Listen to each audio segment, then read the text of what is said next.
Please take your seats quickly, ladies and gentlemen. Thank you. Welcome to New York and the 2023 U.S. Open, where spectacular awaits. Hallowed grounds that have inspired generations of tennis fans everywhere, who have been witness to incredible matches from the greatest legends of the game.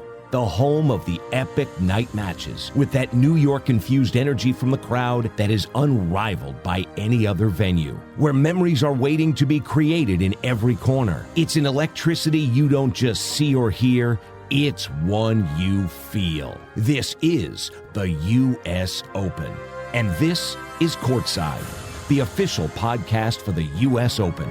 And here's your host, Marc Stern. Hello and welcome to Courtside. Thank you so much for tuning in as we put day 7 in our rearview mirror. And we were treated some brilliant performances today as we saw the first quarterfinal slots get booked. And we saw all 4 remaining American men play, as well as the electrifying match between Coco Gauff and Caroline Wozniacki. Not to mention Iga Swiatek and Novak Djokovic. So we will have a lot of highlights to get to. Plus, I got to talk to a few players today. The doubles team of Taylor Townsend and Leylah Fernandez, and also Austin Krajicek, who's teamed up with Ivan Dodig in the men's doubles and with Jessica Pegula in the mixed doubles. And I had conversations with former players turned analysts, Christina McHale and Zina Garrison. So with all of that ahead of us, let's get right to those day 7 highlights, and we'll begin with the Battle of the Americans between the 14th seed Tommy Paul and Ben Shelton. Paul beat Shelton in the quarterfinals in Australia earlier this year in 4 tightly contested sets. So this promised to be a stellar match, and after a close first set, Shelton was able to take the lead. Couple of set points here for Ben Shelton, Dave, after his second ace of this opening set. He came back from a breakdown, and he's on the verge of the set. He's got the set against Tommy Paul with another ace. And it was more of the same in the second set for Shelton. On a set point for Shelton, he's got it to the back end. Tommy trying to lace us up the line, clips off the net, and he misses it. And he's barely moving, like stumbling from right to left with his feet on the courts. But the story, Ben Shelton is up 2 sets to love. One could understand why it would be difficult to get it going against Shelton when he's serving bombs like this. And he goes right down the center again for ace number 11.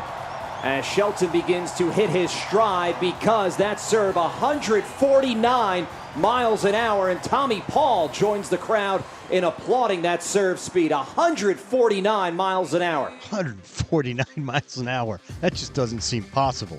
But Tommy Paul was able to rally and finally got the opening he needed. And now more pressure heaped on the 20-year-old shoulders of Ben Shelton. Second serve, he goes out wide. Paul was deep. Shelton comes in, backhand volley. It's long. It's a second straight break. And it's Tommy Paul with a chance to serve himself into the 4th set. This looked improbable about 15 minutes ago, but give a lot of credit to Tommy Paul. He has flipped the script. And soon after that, he got on the board. Good set point here. He serves out wide, follows it in with the backhand volley. He's got himself into a 4th set. Tommy Paul says, come on. And he is bringing Ben Shelton with him into a 4th set. In the end, though, Shelton wouldn't be denied. Now all the pressure on this second serve for Tommy Paul to stay in the U.S. Open. The serve's wide. It's a forehand from Shelton. He was pulled off the court. Paul goes down the line, but he goes long. And Ben Shelton, 20 years old, flexes those biceps because he is a U.S. Open quarterfinalist. So redemption for Shelton after that loss in Australia, and now he's made the quarterfinals of 2 majors in his very first year on tour. That is such an impressive start to his career. And something else that was impressive was that big serve. Like I said, 149 miles per hour twice in the match, and afterwards he was asked how he's able to serve that hard. No, I think straight adrenaline. Any other atmosphere, I don't think I could get it done. I think my arm might fall off, but it's feeling pretty good right now. My arm hurts just watching him serve like that. So Shelton's opponent in the quarters will be the winner of the Tiafoe Hijikata match. We all remember Tiafoe's run into the semis last year. Could he keep the run going this year? Well, he looked locked in from the very start of this match, and while it was a close set, Tiafoe was able to come out on top. Here is Tiafoe trying to close this out, and he's closed out that first set. An ace down the center. 6 aces to win 6 games in 43 minutes. Tiafoe 2 sets away from a return to the U.S. Open quarterfinals. Tiafoe turned it up a notch in the second set to take complete control of the match, winning it 6-1. And while Hijikata kept it close in the third set, there was no way Tiafoe was going to allow this match to slip away. Here's the backhand return from Tiafoe. Hijikata going with the forehand more down the line. Then he goes big down the line. He's missed it. And bring it on. That high-energy matchup is set now between Frances Tiafoe and Ben Shelton. That one is going to be a cracker after Frances Tiafoe beats Rinky Hijikata 6-4, 6-1, 6-4. So Tiafoe is back in the quarterfinals, and he's playing like a man on a mission. And now he'll face another young, immensely talented American in Ben Shelton. After Tiafoe's win, Gil Gross asked him if he sees himself in Shelton. Does he remind you at all of yourself? No, man. I want everybody to be them. Obviously, he loves playing on the big stages in the world and doing his thing. He gets more energized a lot more than I do. But it's great to see. It's great to see someone of color also playing at that high of a level. And I think it's going to speak to a lot of players and people who look like us. Come Tuesday night, which is bigger than ultimately anything. And obviously, that match being played on Orthodox Stadium is super big for a bunch of kids coming up behind us. So it's going to be a great evening. So that promises to be a thrilling contest. And no matter how things end up, the Americans are guaranteed to have at least one player in the semifinals. Now to the women, and the one everybody was waiting for was Coco Gauff versus Caroline Wozniacki on Ash. Nobody is playing better than Gauff this summer, especially of late with her 2 tournament wins leading up to the Open. And Wozniacki has in many ways been the story of the tournament so far, with her comeback after a few years away, having 2 children, and her play has been splendid thus far. But Gauff would be a huge test for her. In the first set, Coco got the break she needed and then put the first set away. Third set point for Coco Gauff. Toss the serve. It's into the body. The forehand is wide. It's the first set to Coco Gauff. Her U.S. Open so far has been about having to overcome slow starts. The only slow start here was being broken in the first game. She didn't blink from that point on. But if you thought Wozniacki would just fade away, you haven't watched her play this week. She dug in, broke Gauff, and leveled the match. Wozniacki has had to play back-to-back 3-set matches just to get here. She wants another 3-set match. She's got another 3-set match. Gauff's return into net. Wozniacki surges to the finish line of this second set. But as I mentioned, Gauff has been locked in all summer. And in the third, she raised her game to an even higher level to easily win the set and the match and book her second consecutive trip to the quarterfinals here at the U.S. Open. And afterwards, Gauff had nothing but high praise for Wozniacki. Caroline, she's back and it's like she's never left, and the level that she's played today is really amazing, and she's been an inspiration for me growing up. And I don't know, it's a little bit weird because I grew up watching Caroline. I remember watching her win Australian Open, and when everybody, was saying all sorts of things about her. So to be out here on the court with her today was an honor. And while the run didn't go as long as Wozniacki would have wanted, she still had a tremendous run here. And as the last of the 10 mothers standing in the field, she showed that moms everywhere can indeed do it all. And that's something I'll talk about later on with both Taylor Townsend and Zina Garrison. The first match of the day on Armstrong pitted the 10th-seeded Karolina Muchova against Wang Jinyu, and it would be Muchova who got out ahead first. Muchova darts to her left, skies to back it. Up comes Wang with a variety of drop shot on the backhand side. Muchova trying to get the set point and does. Up the line with a backhand. It was a short backhand swing. She ripped it up the line. She'll take the opening set 6-3 over Wang Jinyu.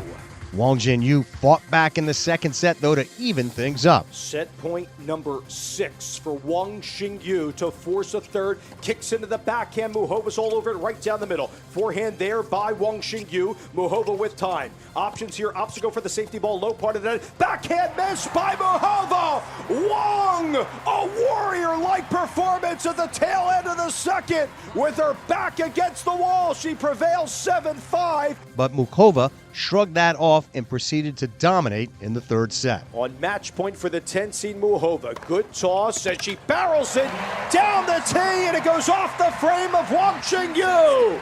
Clinical from Karolina Muchova in the third set. And so the great year for Muchova continues. She made the finals at Roland Garros, and she's now into the quarterfinals at the U.S. Open for the first time. And the other match from the day session saw the 15th seed Belinda Bencic against Sorana Cirstea. And after taking the first set 6-3, Krajicek jumped out to a lead in the second set and never looked back. As Belinda Bencic goes into the Krajicek forehand cross court, they trade from the baseline. Now Bencic steps in and goes wide with a forehand, and Sorana Krajicek, for the first time since the spring of 2009, is into a major quarterfinal. What an incredible story at this U.S. Open. And after a victory, she talked about what it means for her to make her first U.S. Open quarterfinal. It's amazing. Again, I mean, you always dream about being here, and this is what you work for. And it's been a lot of years with where things, I put the hard work, but I wasn't rewarded, you know. But again, in the end, it will always pay off if you work hard. And I'm just so happy with the way I've handled myself this week, and I really hope to keep going. And it's been a dream come true to be here and play in front of you guys. A lot of first-timers in the quarterfinals this year. I like to see that. And there was one more match left on Armstrong. That was between the 9th seed Taylor Fritz and Dominic Stricker.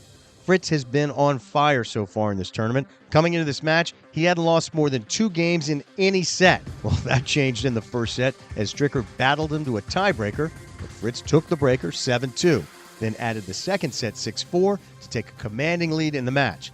And when he broke Stricker at 5-4 in the third, he had the match on his racket. Chip return. Fritz goes inside out forehand. Stricker forehand cross lane's good. Fritz backhand cross. Stricker's forehand is into the net. And Taylor Fritz into the quarterfinals of the 2023 U.S. Open in straight sets over Dominic Stricker. So Fritz advances to the quarterfinals, his deepest run here ever.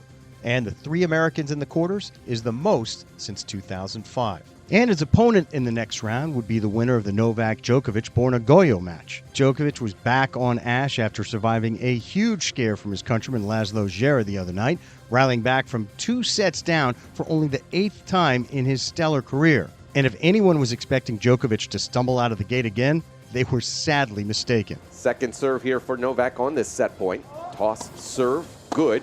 Goyo forehand through the middle. Djokovic blocks it back. Goyo forehand that was a rocket, but it was into the net. And yeah, about a 75-second hold for Novak Djokovic to shut down set number 1. Goyo put up a stiffer resistance in the second set, but the result was still the same. Djokovic serve, tee, good.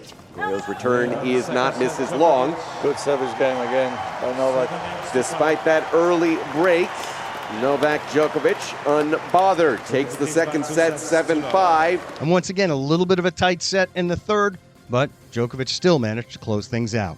40-30 toss serve. Wide, it's an ace. Novak Djokovic, ruthlessly efficient, straight sets over Borna Goyo. 6-2, 7-5, 6-4. That makes it 13 quarterfinals here at the U.S. Open for Djokovic. Just amazing. But amazing is what we've gotten used to from Novak. And that left just one match, with a packed house at Ash to see number 1 seed and defending champion Iga Swiatek take on the 20 seed Jelena Ostapenko.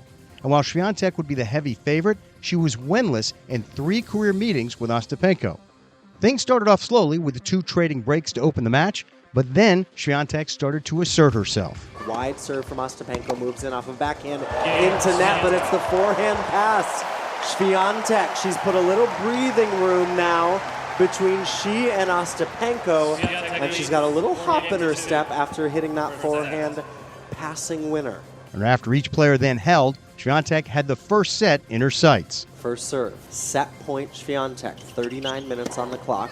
That's at the tee, and that works. That serve has worked all set long. But Ostapenko forced a break to begin the second set and kept Swiatek at bay and off balance with her big serve and thundering forehand, jumping out to a 4-1 lead. And Ostapenko would keep it up to square the match at 1 set apiece. First serve, winds up for it, gets it, it's up the tee, and it's a forehand into the net from Swiatek. Jelena Ostapenko has won the second set.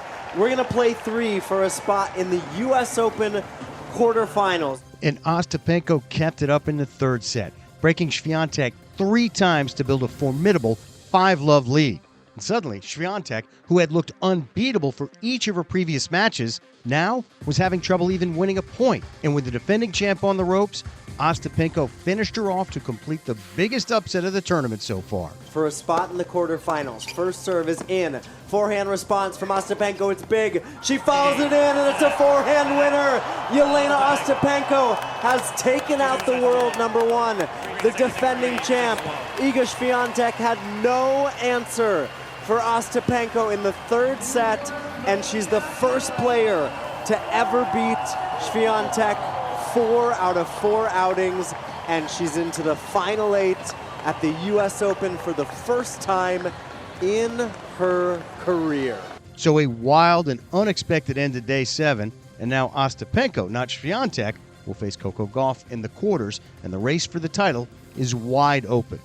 Still a lot to come on the show. Coming up, I'll chat with former player Christina McHale, then later on Zina Garrison. But earlier today, I got to talk to a few players. First up was the doubles team of Taylor Townsend and Leylah Fernandez. They advanced to the quarterfinals today, and here's my chat with them.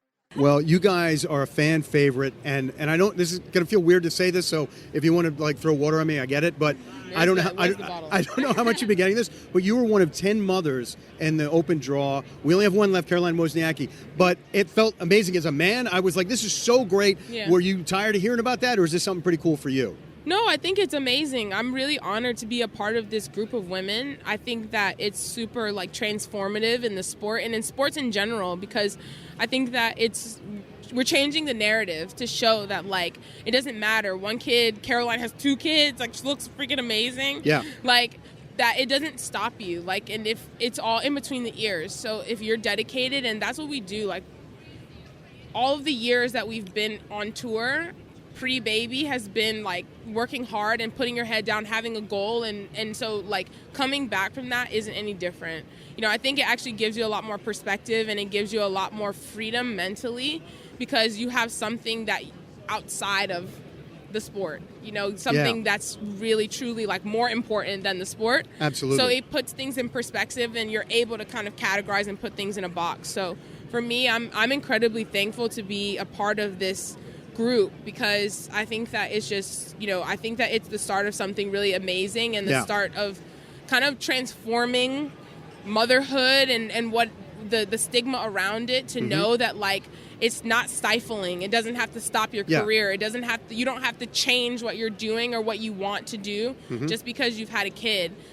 You can adjust and you can still make it work. So I think that it's a really cool time to be a mother, and I'm honored, and my son has been the best thing that's ever happened to me, honestly. So I couldn't ask for anything more. I hope your son gets to see you hoist a trophy at the end of this tournament. And Leylah, I cannot leave without talking about I know this is a painful memory when you lost here in the finals a couple years ago, but you shouldn't feel any pain over that. You were a wonderful warrior. Thanks. And I have to tell you, the speech you gave to the crowd still gives me goosebumps. And I can't tell you how many people have come by and said, do you ever get to talk to Leylah? She's amazing. So you have captured the hearts of New Yorkers, and certainly me, forever for that. And I continue. So I've been a fan of yours ever since, and I've been rooting you guys on. I hope I do hope it gets down to you guys and Pegula and Coco and the semis, but I'm pulling for you. Good luck for the rest of the tournament. Thank you so much. Yeah, it was painful to lose in the finals, but I think it just gives me more energy and more fire to get back here and to keep working.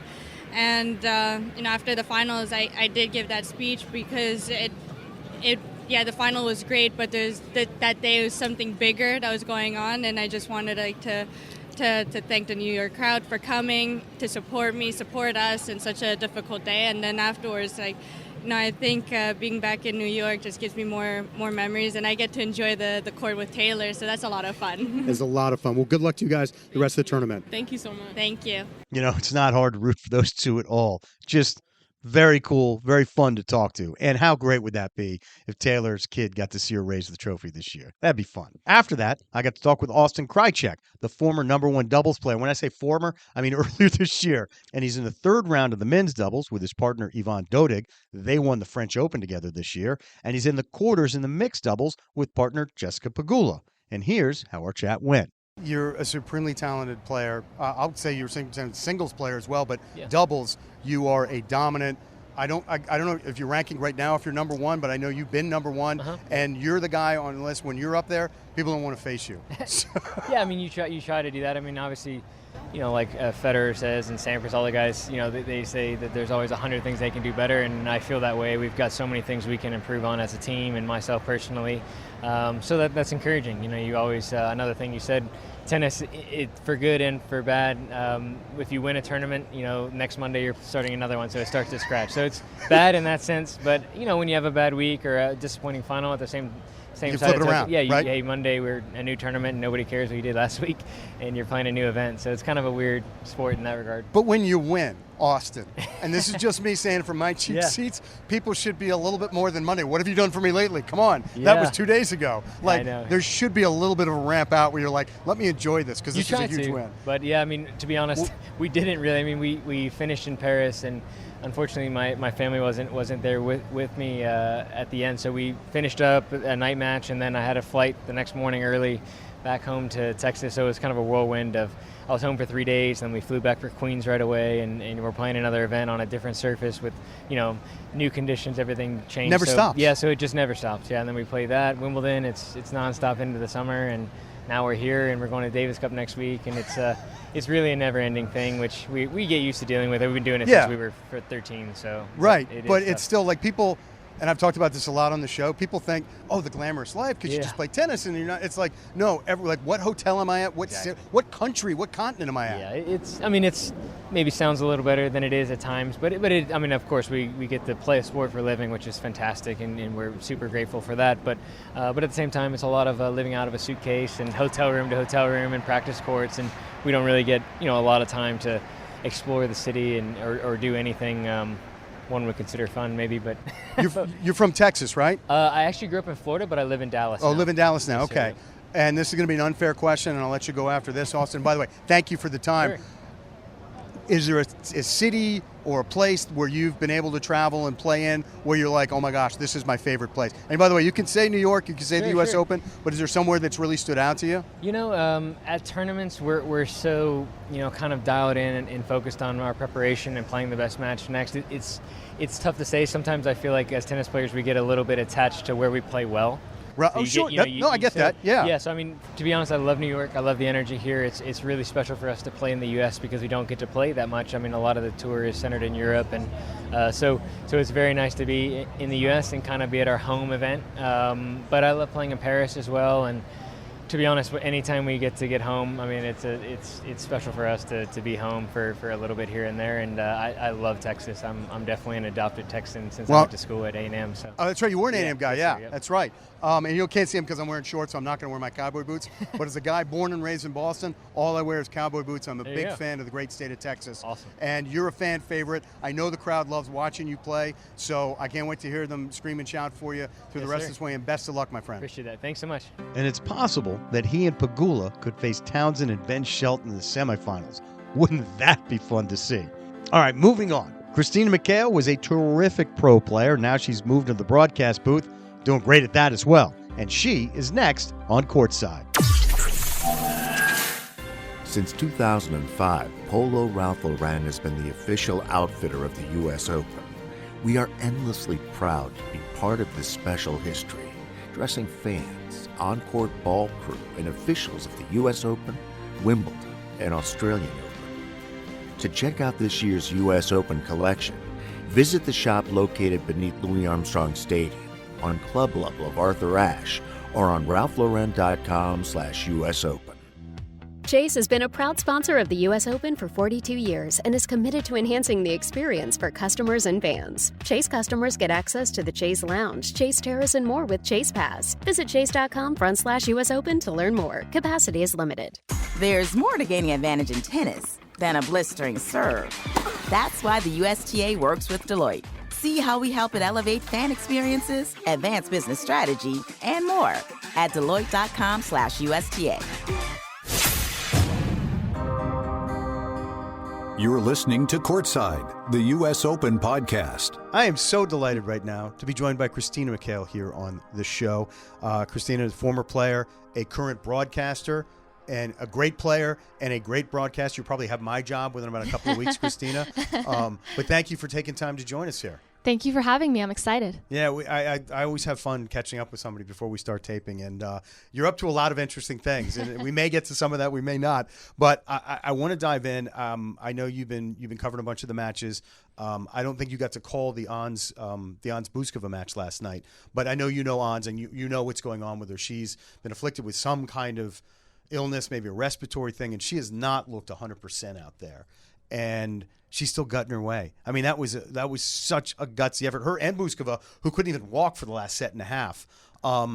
You've played banged up. You've played sick. How do you get through a match, and certainly a match of that magnitude, on Arthur Ashe in the U.S. Open? Well, right. First of all, I'm not surprised one bit that Ons was able to gut that match out, and Buskova as well. Those two girls are absolute fighters, especially Ons. She already has the level, but like the amount of fight that she has, and you see it on display time and time again. I have so much admiration for her as a person. She's one of the funniest players on tour. I think everyone will tell you that. And the way she's able to kind of, be an absolute fierce competitor on the court, and then off the court be one of the nicest players. Like, I admire that so much about her. Yeah, she's she has the greatest nickname ever, the Minister of Happiness. Exactly. And that's so true. Right. Yeah. And I have heard this universally and I have not had the good fortune to get to chat with her, but I know as soon as I do, I'm going to be like, give me a hug. You're going to love her. Like, immediately she's going to be your friend. Right. Yes. Yeah. And that was illustrated in that, I think one of her first matches, she actually apologized in the post-match interview for having to call the medic out because she wasn't feeling well. I mean, you cannot have a higher level of sportsmanship than she does. Exactly. I think she's like the epitome of sportsmanship in this sport, and then her ability to, her game is just absolutely incredible. The variety that she has. I played her a couple times in my career, and one time here actually at the Open, but when it was considered Cincinnati. And this is when she was really starting to play some great tennis. And it's so, I don't even know how her mind thinks, how she comes up with the patterns. She's so creative. Exactly. She's so creative. And then she has such a good forehand that she can kind of just out of nowhere just rip a winner. And her first serve is really good as well. So it's, I would love to see her have another good run here. Yeah, I think a lot of people would. And she's been a finalist in 3 Grand Slams in the last year. And I'm one of the people that's convinced she's not going to win just one. She's going to win a few because her game is that good. She just it's got to be so hard to get that close 3 times and come up short. I think you're right. I think once she gets over the hump of winning that first one, I think she just has the level so much in that fight that she'll get back into that position. And as her friend, I would want nothing more for her. Now, we're starting to see the tournament take shape now. We're into the 4th round. The usual names, Ons, who's going to win this thing. We've had a great showing by the Americans. There are 4 American women in. Jess, Maddie, Coco, and Peyton Stearns, who's the newcomer in this little group. How do you feel about their chances, any of them?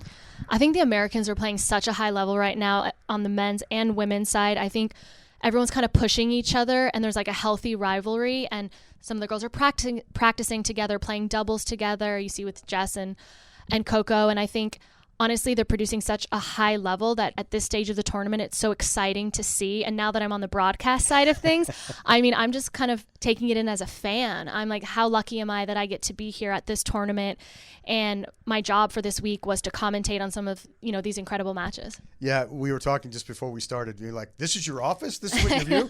And for those that don't know, I tweet it out occasionally, but yeah, right now we're overlooking Ashe. It is, because I'll post the show later tonight, but it is about 2:30, and we're watching Ben Shelton and Tommy Paul battle it out. They are now in the 4th set. Ben Shelton, by the way, really came out playing great today.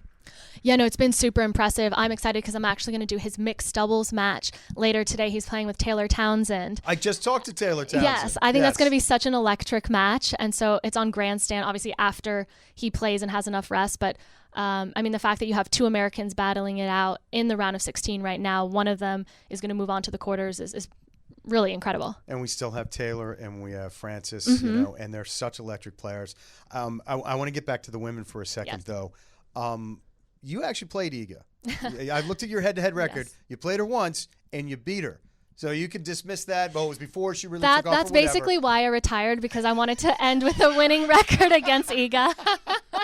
Listen, I said, let me not have to face her again. You can hang your hat on that. That is a great accomplishment, because when she's in the zone, it's hard to get a game off her. Right, and I played her a couple years ago prior to her rising up the ranks completely and winning all the slams that she has, but I could see the potential there. I mean, she just, especially I remember serving one ball and kind of she returned a backhand and I literally just like couldn't even see it. It went by so quickly, and she possesses such a heavy forehand as well, and she's such a smart player. It's been incredible to see how she's so humble and just the way she's navigated everything. I love her demeanor on court. I love her focus. I love her game. Mm-hmm. If I was going to play her, you'd be like, Marc, you're going to lose. There's literally nothing you can do. Unless she doesn't show up, you're going to lose. But if you were talking to a competent player, how would you tell them, this is how I think you can beat her? I mean, I don't even know if I have a right answer for you, but I think, she's obviously got a great forehand. I think a little bit with she likes a little bit of a slower court, kind of why she dominates on the clay, so maybe trying to rush her to that side, but she's obviously improved that. She's such a great mover. She's so athletic. I mean, as you can see, it's obviously one of the toughest tasks that there is in tennis right now. No, and she's been in this zone now for a couple of years. It's and doesn't show any signs of letting up. So it's been really fun to watch. If you're playing somebody and you have a game plan, and the game plan's not working, whatever they're throwing at you, it's not working, how hard is it for you to switch midstream and be like, I have to change my tactics, my strategy. I have to do something to throw them off of the rhythm. And I'm not talking about gamesmanship like I'm going to go take a 40-minute bathroom break or something like that. But what would you do? Like, because, and again, I've talked about this 1,000 times. This is tennis. You now can talk to your coach a little bit. But in the changeover, you're on your bench by yourself, just you thinking about it. Like, I've always thought that's one of the toughest tasks. Right. Even though now they do have where the coach can speak from the outside, it still predominantly falls on you to be able to execute whatever it is or really problem solve on your own. And so I think obviously that's what separates kind of the rest of the playing group from the best players, is their ability to kind of problem solve, figure things out. And honestly, now that I'm looking at tennis from a different angle, I think it's so helpful to kind of, maybe if players do broadcasting or just analyze matches, you see things that you maybe can't see when you're in the middle of playing a match. And then I think that only helps you more get reps in of figuring things out on court. That's why I love watching matches with former players, because they will see things that I was completely oblivious to. And then you see them and you're like, oh, and like then it becomes like a three-dimensional chess game. Right. Like, well, I think Chris Eubanks even said that during his time when he was injured and he was doing the broadcast, that it's kind of helped him when he's come back because he's been able to see things from a different perspective. Well, like you, Chris is a naturally gifted broadcaster, and he was on the show a couple of months ago, and I was like, I know you're having a great run now, Chris, but you know you're going to walk right to the booth whenever you want after this. And boy, what a fun story that's been. I know he's out earlier because, again, he was battling some kind of illness. Right. But when good things happen to good people, it just makes my heart sing. And Chris is one of those people you can't help but love. Right. He's such a nice guy.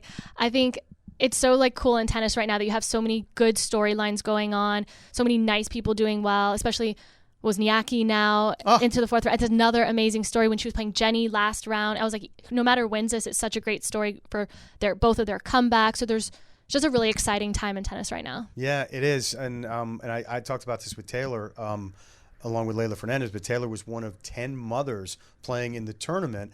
And I said, now this is weird as a guy to be like, that's so cool, because obviously what do I know about motherhood? But honestly, I think it's so impressive. And Taylor really had a great answer. She's like, yeah, it helps you put life in perspective. And, it shows that women can do just more than, I'm just going to be a mother for the rest of the time, I think it's absolutely incredible what these mothers on tour are doing. And even yesterday I was commentating a doubles match, and you had Janina Wickmeyer on one side, who is a mom of a beautiful little girl, and then you had Zvonareva on the other side, who also is a mom of a beautiful little girl. So it's just incredible to see. I think they're setting the tone here that you can have a career after you can play at the highest level after having a baby. And so it's really inspirational. It absolutely is. It absolutely is. Now, you've had, from my perspective, a really interesting life. You were born in New Jersey, then your dad's work took him over to Hong Kong, and you grew up there for about 7 or 8?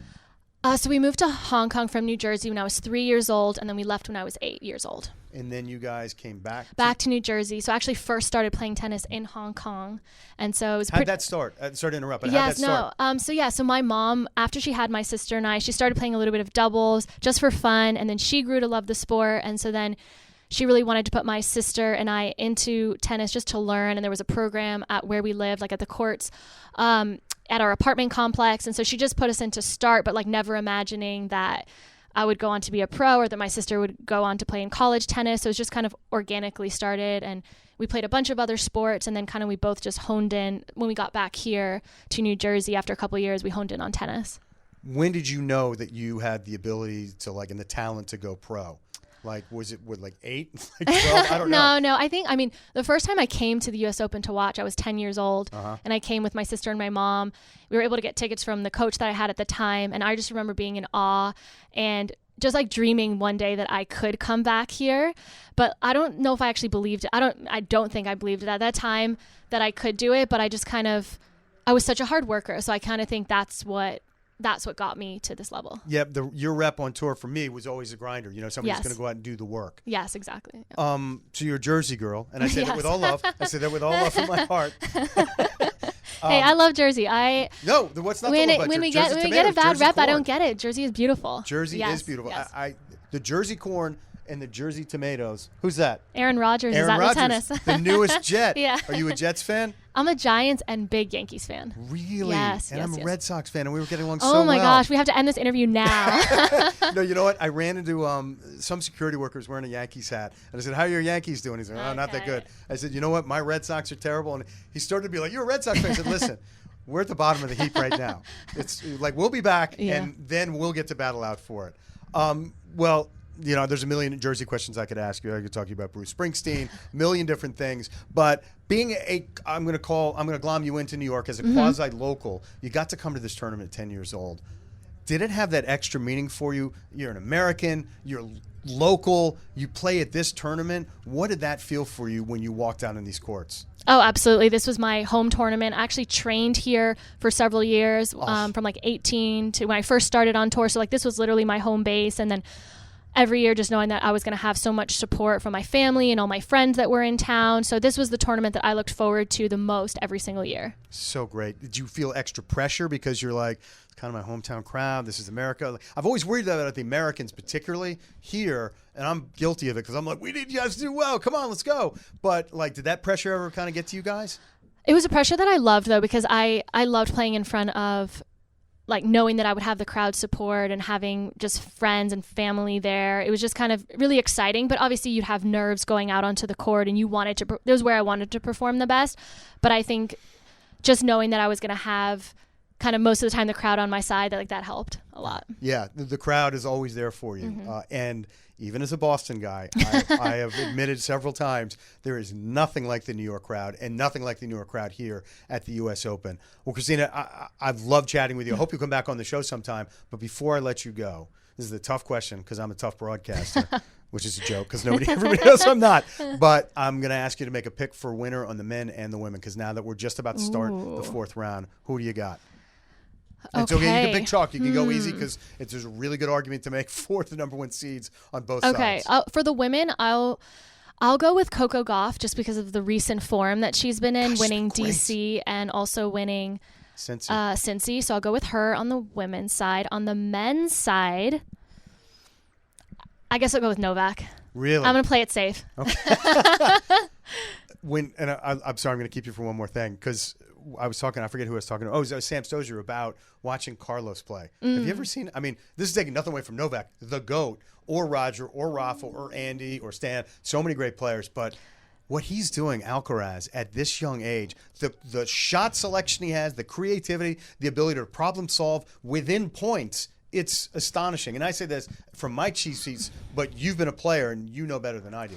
So I was waiting for to commentate one of my matches yesterday, and I was just up here in one of the booths and he was playing, and I was just in awe of the shots that he can produce from such kind of off the court positions and the power that he possesses, how quick he is. It's absolutely incredible to watch live. It takes my breath away every single time. And that final, I've said this a million times, the final in Cincy between him and Novak. Did you watch that? I did, yes.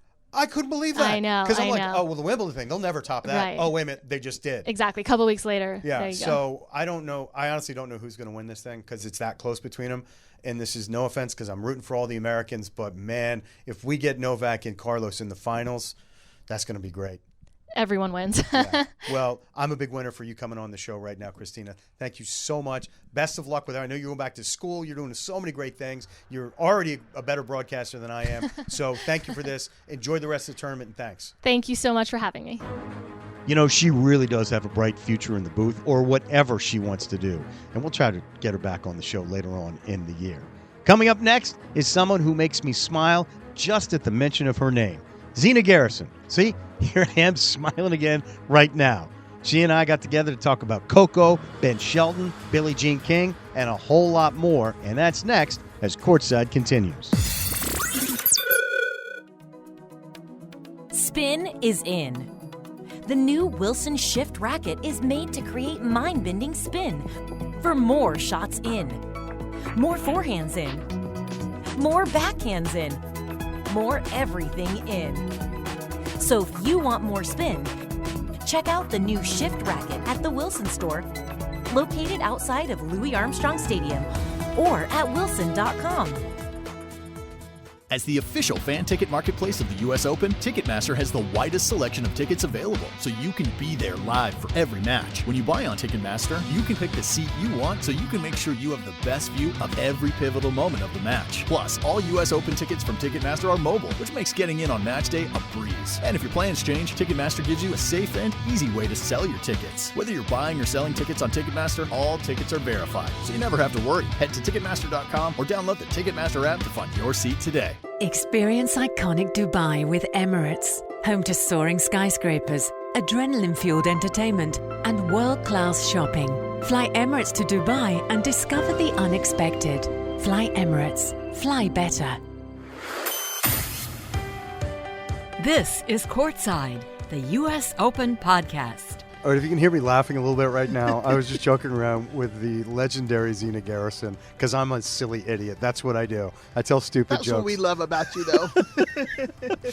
Well, one of the great things about working with you, Zina, not only that you're awesome, you have such great tennis knowledge, you're like an amazing human being, but like when you hear stuff like Billie Jean King saying, anything for Zina. Anybody you talk to is like anything for Zina. So the political capital that you built up with so many, the goodwill you built up with so many people all around the tennis world, it's great to see that up close and personal. Oh, thanks. I think it really just comes from my mom. I remember my mom saying, treat people like you want to be treated, and that's what I always have done. And it's just the people that have reciprocated, I reciprocated it back. So it's just part of me. My mom taught me the same lesson. It's the best thing I've ever learned because it's like when somebody treats you poorly, you're like, well, I didn't like that. No, okay, well, maybe don't treat people like that. So, well, it's funny that you say that too. Another lesson is she's like, I never forget my very first time coming to New York, and she said, coming from the South, it's like, smile, say hi to people. And one of the very first lessons I got when I got to New York, I was with a friend. She's like, what are you smiling? Don't say anything to those people. What are you doing? You can't. I'm the same Don't way. Don't make eye contact. I made the mistake. So I drive a convertible. It makes me sound richer and cooler than I am. I'm really not. But the convertible, the top was down, and I turned my head, and there was a guy walking on the sidewalk looking over me, and I made eye contact, and I was like, oh, no, I've messed up. You can't do that in New York. Not at all. No. So what a week. I guess it's now 8 days, or is it full? I guess it's been the full week of tennis that we've had, and we're here on day 7. And it's just stellar matches. I love that we still have all the top seeds. So the rest of the week is shaping up to just be really just terrific matches. But every day it seems like we get treated to more. The Ben Shelton-Tommy Paul match today. Ben Shelton serving at 149 miles an hour. I mean, it's just my mind can't comprehend that, That's just crazy. But, Ben is one of those people. It's funny. And I said, Robbie had asked me something early on, and it's just like about Ben Shelton. And it's like, he's one of those people that could be like a Pete Sampras, that all of a sudden you look up, he in the finals, and then he's just like, has this amazing career. Yeah. He has just that much talent. He's so raw. I was watching an interview with him and Chris Eubanks and Francis, and Francis said, man, you don't even know what you have. And he doesn't. He's just not in a bad way, but I was talking to one of my friends that's a sportscaster, and she saw some of the matches. He's just like a beautiful little Labrador poodle, like he's just all over and very playful, and he comes out with this rifle, it's like so beautiful. If my poodle had guns like that, I'd be like, what is going on here? But his game is so great, and this is no slight against Tommy Paul, who played a great match, hung in there, but it just wasn't his day. Yeah. And it was nice to see Ben, I don't want to say get revenge because that's not the motive I want to put there, but get redemption from losing to Tommy in the quarters in Australia. Yeah, I mean, he's a competitor, and Tommy Paul probably would understand as well. And now the next time they play, he'll be like, he'll okay. be the one, reverse it. I mean, same thing he did with Carlos. I mean, so it's just part of it. But it's just so good to see men's tennis from the American standpoint of view, that we have so many that to look forward to possibly playing. And Robert was just telling me today. So it's the 20th anniversary from when Andy Roddick won. 20 years. And I remember being in the stands, and I remember when Andy won, and I was like, I just won. I was so excited, but so it's just nice to see that, we could possibly, we still got a ways to go, but we have more than we've had in a very long time. Yeah, we had 4 women and 4 men from America in the quarters, on each side, and it's been terrific. And as you and I are talking right now, just full disclosure, it's a little after 7. Taylor Fritz is playing. I can't see the score. Oh, it looks like he took the first set in a tiebreaker. So the first set, and it's 1-1 right now. And Francis won in straight sets over Rinky Hijikata. And now Francis, of course, is going to play Ben Shelton because it's like the Americans are cannibalizing ourselves. But you're right. It is so thrilling to see. It has been a long time since an American man has won this. 20 years. It's hard to believe. And I'm not going to say that one of these kids is going to win this year, because at the top of the heap, there's still 2 of the best ever in Carlos and Novak. But you never know. You got to be in it for a chance to win it. I always, one of my favorite thoughts, my favorite quotes is it's a 50-50 chance. If you can just get to that spot, you never know. You never know. Yeah, because it could be your day. It could be your day. Well, it certainly was Coco Gauff's day today. Oh, wow. And that match, it was the one I circled today and said, that's the one I want to watch. Caroline Wozniacki has been such a terrific story. And I heard you on the air, I can't remember who you were praising, but it was one of the mothers. There were 10 mothers that were in the field. Yeah. Caroline was the last of the 10. I got to talk to Taylor Townsend today, got to her thoughts on that, and it was so great to get her perspective on that. And I know, and I said this to Taylor, it seems weird. I don't want this to sound creepy as a guy to say that's so great that there were 10 mothers out there. But honestly, we talked about, I love my mom. My mom gives me advice. Moms are great Normally moms. the mom is the first one. Like, hey, mom, thanks, the football player in the NBA. Hey, mom. Exactly. And just the idea that motherhood doesn't put an end to a playing career, I think is such an important thing. Now, listen, somebody might have a child and say, that's what I want to do now. But to have the ability to say, look, I am going to come back. And Caroline, boy, she played terrifically. She played really well, but what I loved even more about Caroline is, it was like she never left. She was still playing her game. She never left, but she improved on her forehand, and it was a lot stronger. Her serve was even better, but watching tennis, that has helped. And, I think the Tennis Channel did such a great job with allowing these players to come in, why maybe they were injured or they had some time laid off. I think Taylor did it right before she came back after having her child. And it's just Caroline retired, and then watching tennis and then feeling like she can go back out there. And she was playing. She played like she never left. She gave Coco everything that she could handle today. And the one thing that I noticed as a former tennis player, she started off just moving Coco from side to side to side. She made Coco have to make the decision to start coming forward to beat her, because she wasn't going to beat her from the backcourt. But today I felt like Coco grew up. And the player that I thought that I've been waiting to see, and that she made a decision to literally come forward, and she wasn't afraid, and she went for it, and she understood that's how she's going to have to win the match. Seeing her come forward to the net and making those shots, and you're like, and again, sort of like, okay, this has been this is the game plan that Caroline had. Now I have to react to it and shift on the fly, which is something, as you know, as a great tennis player yourself, you got to do that constantly. But to see that tennis IQ like growing right in front of your eyes and seeing that really coming into her own, because after that second set, Caroline came back and won the second set. I think it was 6-3 in the second, and you're thinking, okay, if this is the moment, is Caroline going to continue her great storybook run, or is Coco going to stick her feet in and say, no, I know how to counter this. And to watch what she did and come back and dominate that third set, I think she won 6-1, right? Yeah. Yeah, I mean, that was just impressive. Well, it was really interesting because she also told her crowd, she also told her box to be quiet. And, so I laughed, and so Robbie and I were talking about it we were talking in the studio about it. And the thing is, I was like, wow. I took it as, I want you to be quiet because I want to hear my own inner voice. Right. And that's when I felt that was the moment when she took over.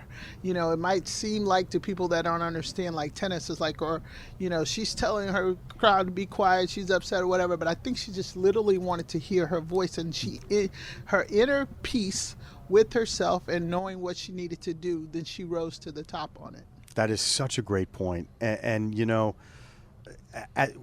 having watched her develop as a talented player over the last several years, and you see these moments where she maybe wouldn't have been able to do that 4 years ago or 3 years ago, but all her experience now and making the finals in Paris a couple of years ago and winning these 2 tournaments in the last month, I think she's playing the best tennis of anybody right now. Am I saying that because I'm a homer and I'm an American and I'm a big fan? Because I love Iga Swiatek too, and Iga Swiatek's playing terrific in this tournament, but it feels like in the last month, nobody's been better than Coco. Yeah, I think she's getting there. I don't think she's quite gotten there yet, but she's getting the confidence. She's had an amazing summer.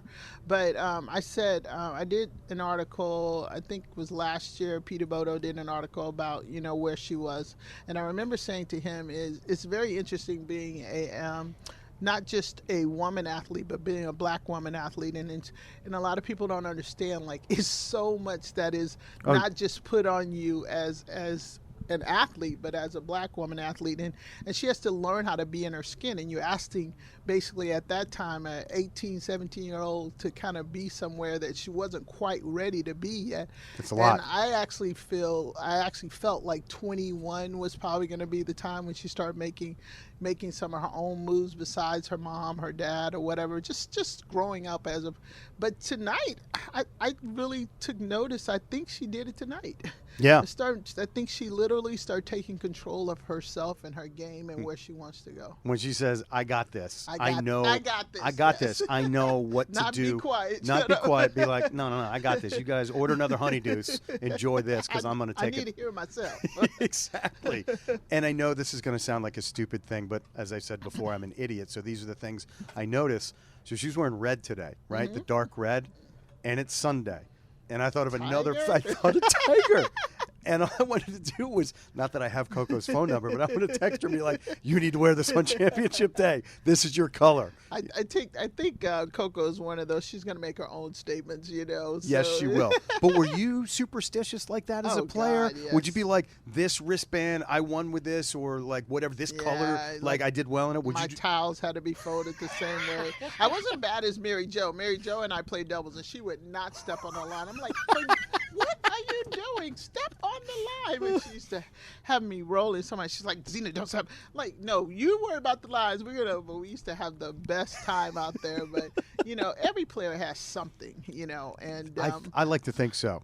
Yeah, I remember I got to the finals of Wimbledon, and so we'd have pretty much always the same parking spot. And so I was coached then by Sherwood Stewart, who I won two mixed doubles, Grand Slam titles, mixed doubles with. And he was like, Zina, whatever. So we get to the semis, and he's like, somebody was in the spot, and he's like, they have to move. They gotta go. I'm like, oh no, now you want to be so? He's like, we came too far. So I always think about that story. It was hilarious. I'm like, you now want to be super? It's like, we came too far. So I did beat Steffi. He did kind of get the guy to move over a little bit, so we were good. Hey, it worked. It worked. That's all that matters. So do you? All right, so let me ask the tough question then. To get back to Coco and Iga, Iga has not played yet. I shouldn't. Ostapenko she can blow you off the court. She can. If it is Iga, How do you see that matchup going in the quarters for Coco against Iga? I think she's going to continue to keep putting pressure, but I think she's going to do it at her will. I think Iga will try to stop her, but I think, Coco now also is another aspect of her game is she's going to have to serve well, first of all. Yeah. She's going to have to serve well, so get a high percentage of first serves in. But Coco is now starting to be not just a counter puncher, but a counter puncher and doing something. Right. It doesn't mean, pace. It means she's starting to take the ball and put it in certain places when she comes out of it in a defensive to where it's an offensive move for her. So Iga's going to have to start dealing with Coco. She just lost to her, but you can't just expect the forehand to break down. And this is going to be a simplistic view of Iga's game. But if it's Ostapenko, she can knock Coco off the court. So Ostapenko's the wild card. Yeah. Ostapenko could win it in 3 tough sets, so she's definitely the wild card. You're right. But for Iga, who has played so brilliantly, I mean, I know we talked about it before, the nickname that she hates, the Bagel Factory, but then stop, shutting people out. She need to talk to Steffi. I don't think Steffi hated it. Exactly. But what I've thought I've noticed about Iga is that because she's ahead so much, she plays so well. I don't want to say as a front runner because that's not the right phrase, but when she's ahead, she's a great closer. But when she's been behind, when she finds some adversity, it's not like she loses every time, but I feel like she's lost out there sometimes because she's not used to being in difficulty. So I think if you can get up on her early, then I think that's one of the keys to beating her. Is that accurate? You think? I see.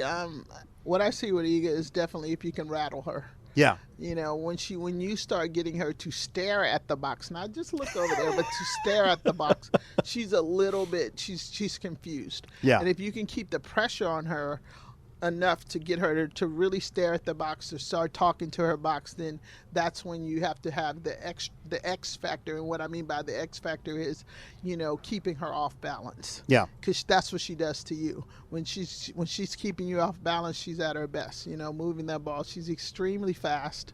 Yeah, she gets you don't everything. even see her moving. Yeah. But but playing deep down that middle and then popping her and then being able to do what Coco did today and come in and finish that point off. I mean, that could be it. Yeah. I'm thinking as you're talking about Coco going to the net, they had a slow motion. I can't remember when it was in the match, but the ball was coming up and she was approaching the net and her eyes got wide as saucers. Was it that backhand volley? Because yeah. And it was so funny because when she hit that backhand, I was like, oh my God, she looks just like Venus. Yeah. Like the perfect backhand. It was point. so beautiful. It really was. It really was. And then and again, it's one of these moments where you look and you're saying, she's growing up right in front of our eyes. Like she's becoming the champion, we all hoped that she would be. And that's going to be a tough atmosphere for Iga. And then they need to make sure they get Justin Bieber back up there. So, since you know what? I'll call the Biebs. I'll get him on board. I can't let you go without talking to you about, and I played this audio on the show the other night when Billie Jean King came by the studio. Aww. And listen, you've known her forever. Yeah. You're tight with her. Again, Billie Jean King says anything for Zina, which again is a phrase I hear a lot. Well, but it was so funny because she kept calling me Z, which Z. That's what she called me. She's like, She's like, can I call you Z? She's like, can I call? I'm like, Billie, you're Billie Jean. Can you call me what the heck you want to call me? Like, that's what you call me anyway. But she's like so professional, so whatever. She's like, I'm like, Billie, really? I'm so annoyed at myself that I was up in my studio in Ash and not down here in the U.S. Open radio studios because she's one of my heroes. She's just the best. And to hear her chat back and forth with you all and just the stuff that she was talking about. And it was just amazing. And I've loved that the focus for this tournament, justly so, has been on her and the incredibly important work she did back in, I guess it was 73, leading the charge to get the equal prize money. And it wasn't like that was the only thing she did. I mean, it's amazing that she kept winning as much as she did, and she's forming the league, she's getting the equal prize money, and she has not stopped fighting for her entire life. And she still has more energy. I'm significantly younger than her, and she tires me out. She's like the apps. I literally call her the godmother of sports. I mean, because Yes, she it's a literally, great phrase. and I was doing, actually, Chandler Rubin and I had a show before called Game Set Chat. And so we had Lisa Leslie on there. And so it was me, Lisa Leslie, and we were talking about Billy and stuff. And Billy was on with us. And so Lisa and I was like, godmother of sports. And so we was like, you're our godmother. But when you think about it, she literally is the godmother of sports because Yes. she has touched so many lives and whatever. But the great thing about Billy is that she always wants whoever she knows and whoever she loves, which is the whole world, she wants people to be the best that they possibly can be. I don't care what time of day is, whatever. If she's thinking about me, she's going to call me, how things going, you know. And if I tell her that I'm working on stuff, well, where is it? Well, why haven't you finished it? You need to do this. I'm like, Billy, I don't have the energy you have. Okay? So, and it was funny because when she came over the other day, she asked me about something that I've been working on she's like, so what do I need to do? You need to finish this. You know you do. I'm like, Billy, I got it. So, but it was the cutest thing because I didn't want to, so when I asked if she would come, so she didn't call me back. So then her assistant Tip called me and he's like, well, you know, the queen wants to know what you want her to do, when you want her to be there, you know, so we got to work this out or whatever. And he said, 15 minutes, Zina. And I was like, Billy, 15 minutes? Really? You think she's going to talk? And he's like, okay, you better get her out of there in 15 minutes or whatever. So I told Robbie, I was like, Robbie, we have to get her out here in 15. But she was still ready to go because she was so excited. And afterwards she said, you know, thanks, Z, for, you know, so nice meeting the team and, you know, guys, good luck. But that's how she is. Like, and she loved our studio. And I'm like, but one question I asked her the other night, because I was like, I've never asked this. Like, you know, you got Arthur Ashe, Armstrong, but it's the Billie Jean King National Tennis. That was my favorite question. It's my favorite question because he's like, when they told her about it, she's like, this can't be real. This can't but be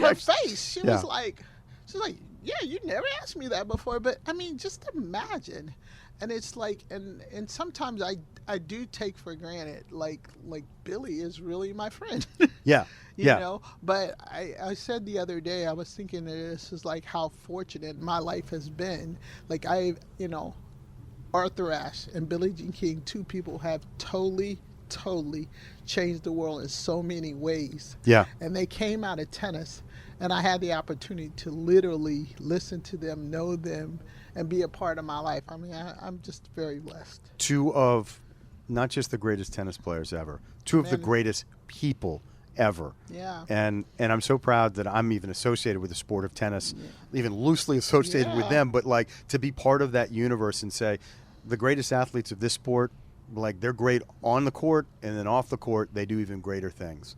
And I put you in that category as well. I know, we're really blessed. We really are. Yeah. And by the way, I want to throw one more name in there because I got a chance to meet her and have her on the podcast last week, was Leslie Allen.